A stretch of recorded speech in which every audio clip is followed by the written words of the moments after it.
Hi guys, today we're doing the Reactivity Series and Displacement.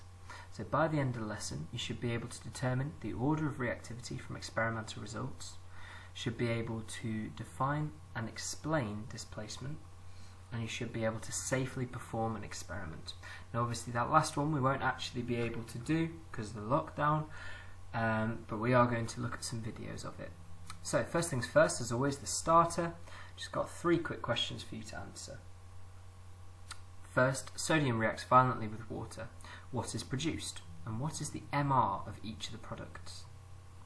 Question 2, which is more reactive, sodium or potassium? And explain your answer using relevant diagrams. Question 3, why are noble gases unreactive? So give yourself about 10 minutes to do those questions. Pause the video now.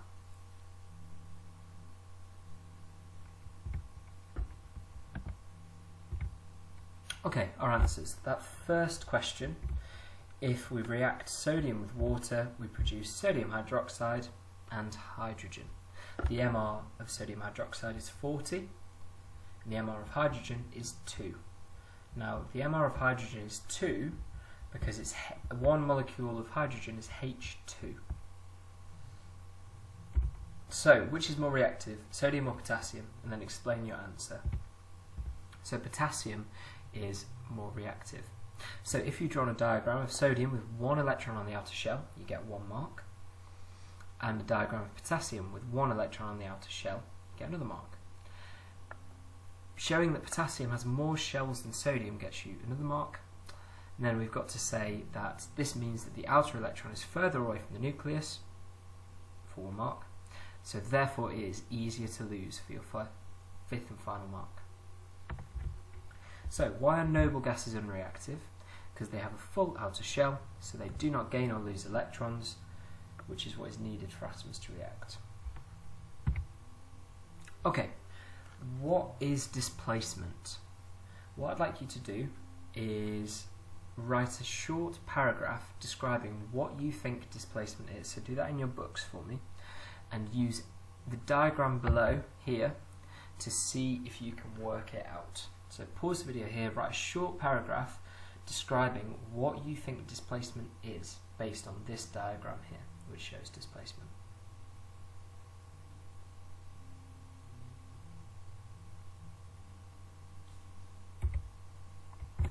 Okay, so when a displacement reaction has happened, the less reactive metal of the 2 metals leaves its compound. We say that the more reactive metal has displaced the less reactive metal. So if we go back to this diagram here, we're going to say that this green blob and this yellow blob are both metals, okay? And this red blob is going to be a non-metal. So this shows a displacement reaction where C, our yellow blob, is going to be a more reactive metal than A, our green blob.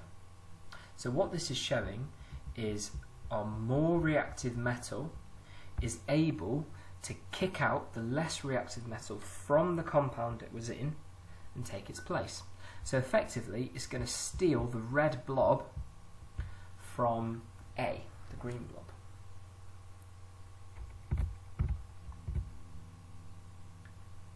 So we can write word equations to show this. So now we're going to use some actual real displacement reactions instead of blobs. Okay, so we're showing magnesium reacting with copper sulfate, and it makes copper and magnesium sulfate. So we start with the less reactive metal, copper, in a compound. It's in a compound because it's bound to other atoms. It's bound to this sulfate group, which is SO4. And you see the magnesium is able to kick out the copper, and it's able to take that sulfate group away from the copper, leaving the copper on its own. So effectively kicking it out of its compound. Yep. And it's able to do that because it is a more reactive metal. Okay, we can also obviously write the symbol equation for this. Okay, now it's your turn. What I'd like you to do is complete the word and symbol equation for iron displacing copper in copper sulfate, calcium displacing magnesium in magnesium sulfate, and potassium displacing lithium in lithium chloride. So pause the video here, give yourself 5 minutes to do this.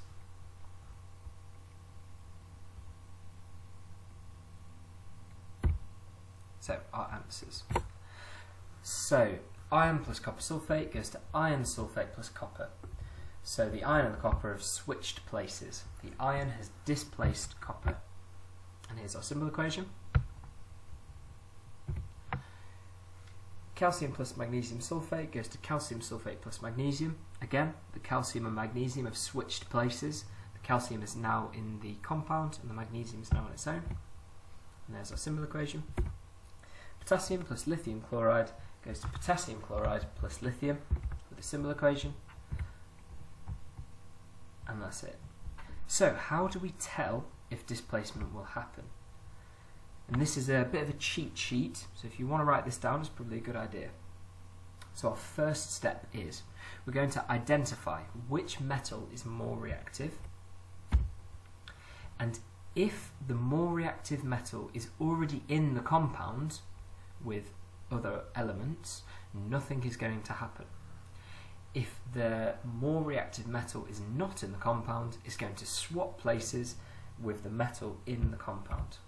So for example, if we have sodium hydroxide and potassium, potassium is more reactive and it isn't already in the compound, so we see displacement happening. So we just followed steps 1 and 2 there. 1, identifying that potassium is more reactive, and 2, seeing is the potassium in the compound already or is it not in the compound. We can see it's not, so we know displacement is going to happen. They're going to swap places. And it's the exact same with halides. So not only can metals displace other metals, we can have non-metals displacing non-metals. So in this case, we've got fluorine reacting with sodium chloride to make sodium fluoride and chlorine. So that fluorine is a more reactive element, as we saw a couple of lessons ago. So it is able to take the place of the less reactive chlorine. So how do we tell if a displacement reaction will happen? Well, we've seen it's to do with a more reactive element, whether that's a metal or a non-metal. So what are we going to see? Let's have a little look at what one of these reactions actually looks like.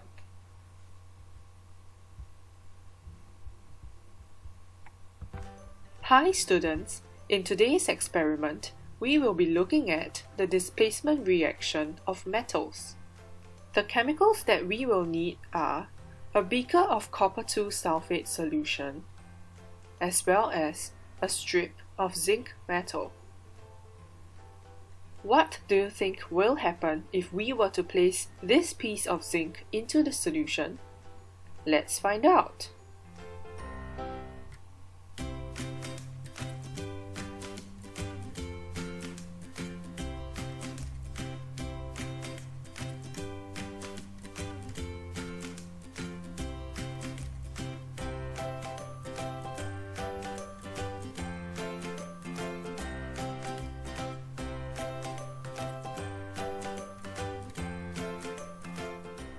We observe. So what we have seen there is we start off with zinc and copper sulfate, and we start with a silver strip of metal and a blue solution. At the end we end up with a colourless solution and kind of a very dark coloured, almost black solid as well. So what we've actually seen in this reaction is displacement. So zinc is a more reactive metal than copper.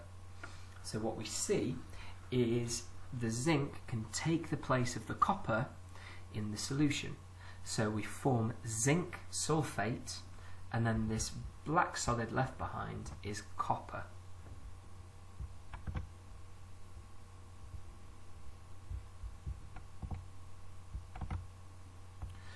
So what I'd like you to do now is, with these 6 reactions, I'd like you to put a ticker across to say whether displacement will happen in the following.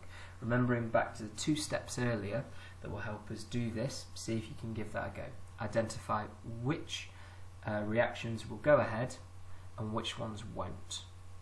And if you finish that, I'd like to give the balanced symbol equation for each reaction. So give yourself about 5 minutes or so to do that. Pause the video now.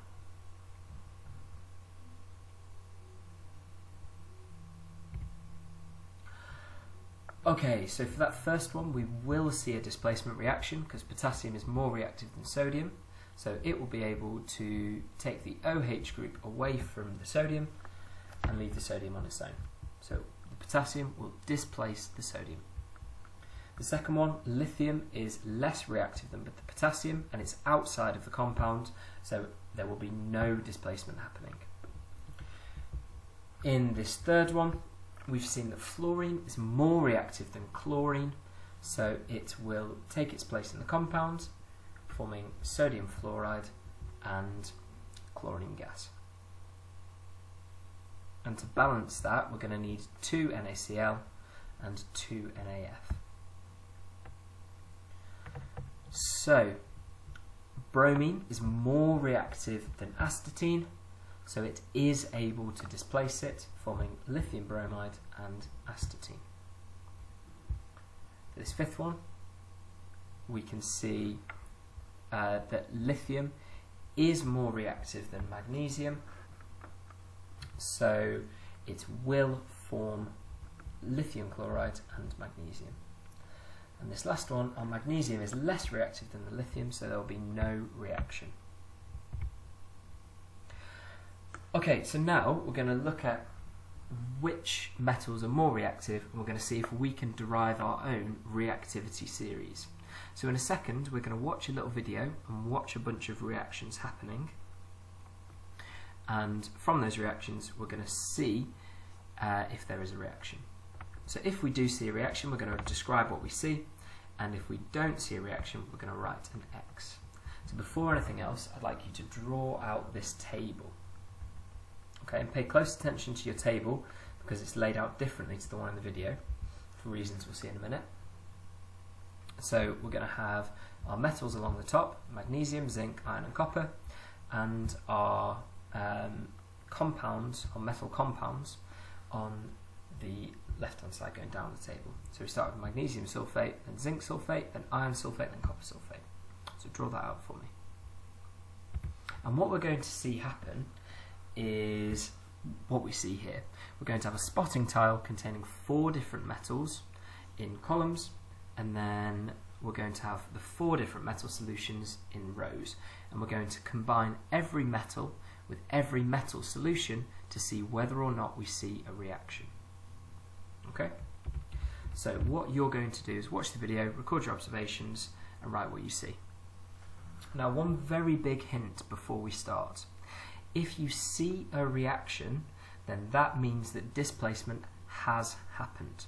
If we do not see a reaction, then that means that displacement has not happened. Okay? So without further ado, let's have a look at our reactions.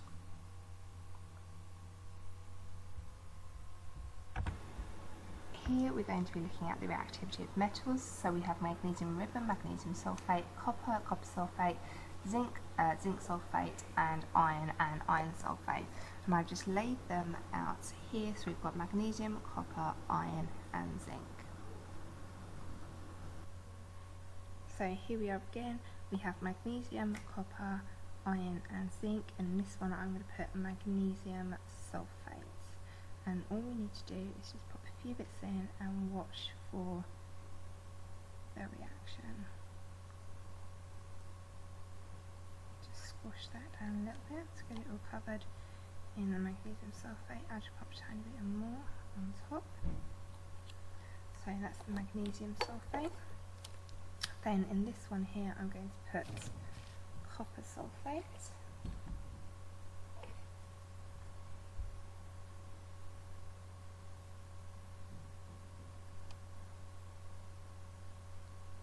And we can see here that the magnesium is reacting quite a lot already.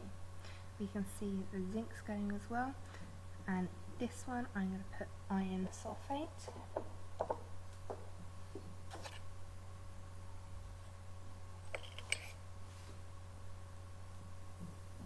Oh, lots of reaction going on there. So we can see there the magnesium's fizzing away all over the place. And in this one I'm going to put zinc sulfate.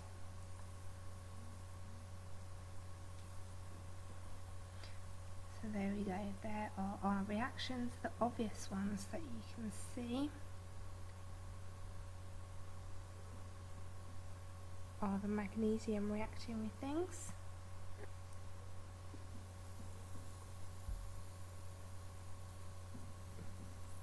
So the magnesium, we can see the magnesium with copper sulfate, magnesium with the iron sulfate, and the magnesium with the zinc sulfate. Then we have the copper with magnesium sulfate, with the copper sulfate, with the iron sulfate, and with the zinc sulfate. And we have the iron with magnesium sulfate, with the copper sulfate, with the iron sulfate, and then with the zinc sulfate. The zinc with the magnesium sulfate, with the copper sulfate, with the iron sulfate, and again with the zinc sulfate.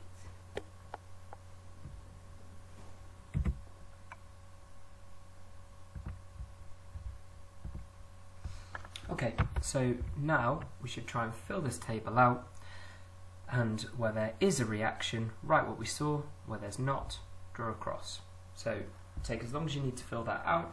We'll go through the answers in a second.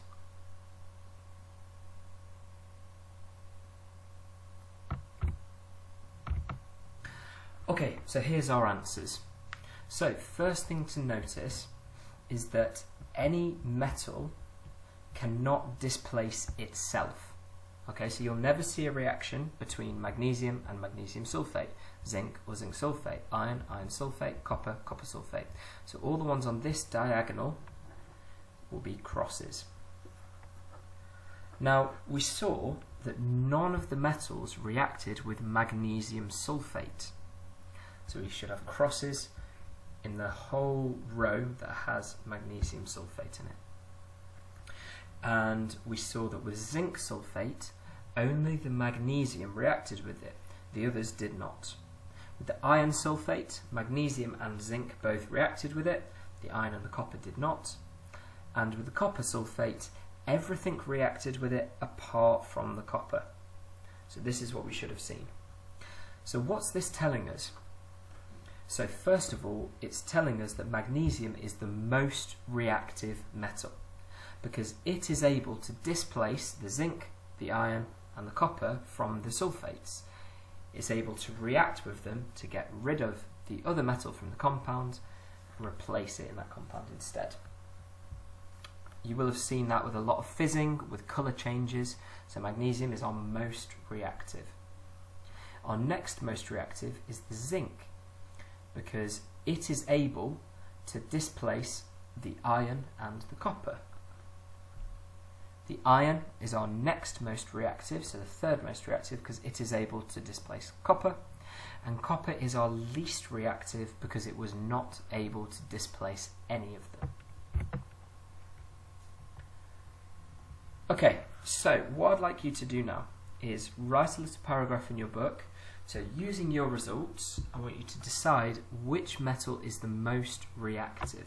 Remember that all of these reactions were displacement reactions, and displacement reactions only happen when a more reactive metal is placed into a compound that has a less reactive metal in it.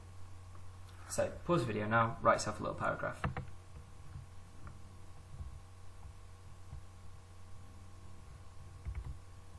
So our order of reactivity goes like this. Magnesium is the most reactive, and then zinc, and then iron, and finally copper is our least reactive. Now our reactivity series is more than just those metals that we've looked at. We can actually put every single metal on our reactivity series. So what we're going to do now is just play two very quick videos looking at the reaction of magnesium and calcium, and we're going to see where we can place them on our reactivity series. So coming up first is magnesium. If you record what you see in this video. Magnesium metal sinks. Group 2 metals are more dense than water. We also notice that there's no apparent reaction between the magnesium metal and the water. The magnesium metal has a much higher ionization energy than the sodium and therefore a lower reactivity. The magnesium will react slowly with the water at room temperature, but the reaction will increase significantly if we warm the sample. The bubbles that we see are not hydrogen gas, but steam. The solution will turn purple over a period of time as small amounts of magnesium hydroxide are produced. In order to demonstrate that we're getting a reaction, we'll add some phenolphthalein to the test tube. The solution will turn purple due to the formation of magnesium hydroxide.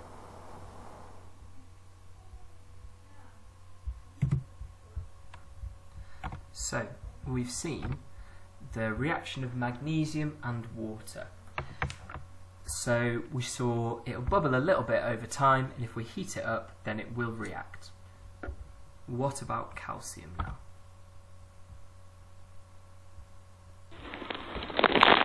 Let's drop calcium metal into water.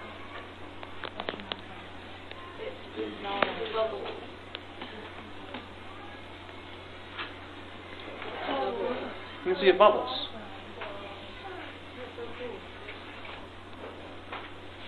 It bubbles kind of rapidly, so you can see your first chemical reaction of the year there too. The one currently? Previous one was magnesium. This one is the calcium. Okay, so what we can see there is lots of effervescence and a reaction that might remind us of our group 1 metals reacting with water. So have a think, what does this tell us about its reactivity? So once you've recorded your observations, then please feel free to carry on with this video. Okay, so now what we're going to do is we're going to try and put group 1 calcium and magnesium and the metals that you tested in your experiment into a reactivity series. Our extension is to say whether displacement will occur in the following, and if so, write the equations.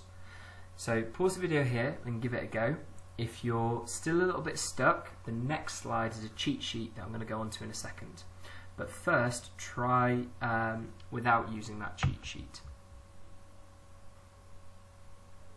Okay, the cheat sheet. So look back to the lesson on group 1. We reacted each one with water to see which was the most reactive, and the metal that reacted most vigorously with water was the most reactive. Do you remember which one that was? So how did the reactions of magnesium and calcium with water compare to what you saw during the group 1 elements? Which one reacted most vigorously? And we've already worked out the order of reactivity for magnesium, zinc, iron and copper from our previous part of the lesson. So now see if you can tie that all together. Pause the video here and we'll go for the answers in a second. Okay, so this is a complete reactivity series. So for our group 1s, we see that the metals further down group 1 are the most reactive. So starting with potassium, then going to sodium, and then we're going to go to calcium, magnesium, followed by zinc, iron, and if we look to the bottom here, copper. There's lots of other metals on there as well, and you might even see some non-metals. I'm not going to worry too much about that at the moment. This is just ranking all the metals there in order of their reactivity. Okay, now an exam question. Why can we use carbon to extract iron from its ore, but we can't use carbon to extract magnesium? I'm going to think about displacement, and we're going to go back to our reactivity series, and that's going to help us a lot. Look at the different positions of the metals relative to carbon. So looking at where is iron, where is magnesium, where is carbon, and why might that mean that we can extract iron using carbon but not magnesium using carbon? Pause the video here.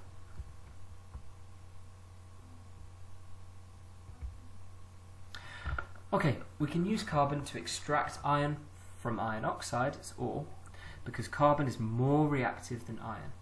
This means it's able to displace the iron, which means the carbon bonds to the oxygen instead, forming carbon dioxide, and the iron is left on its own. We can't use carbon to extract magnesium because carbon is less reactive than, sorry, that should say magnesium, shouldn't it? Than magnesium, therefore it is not able to displace it from its compound. Okay, that's absolutely fantastic, guys. You've done a great job. I'll see you next time.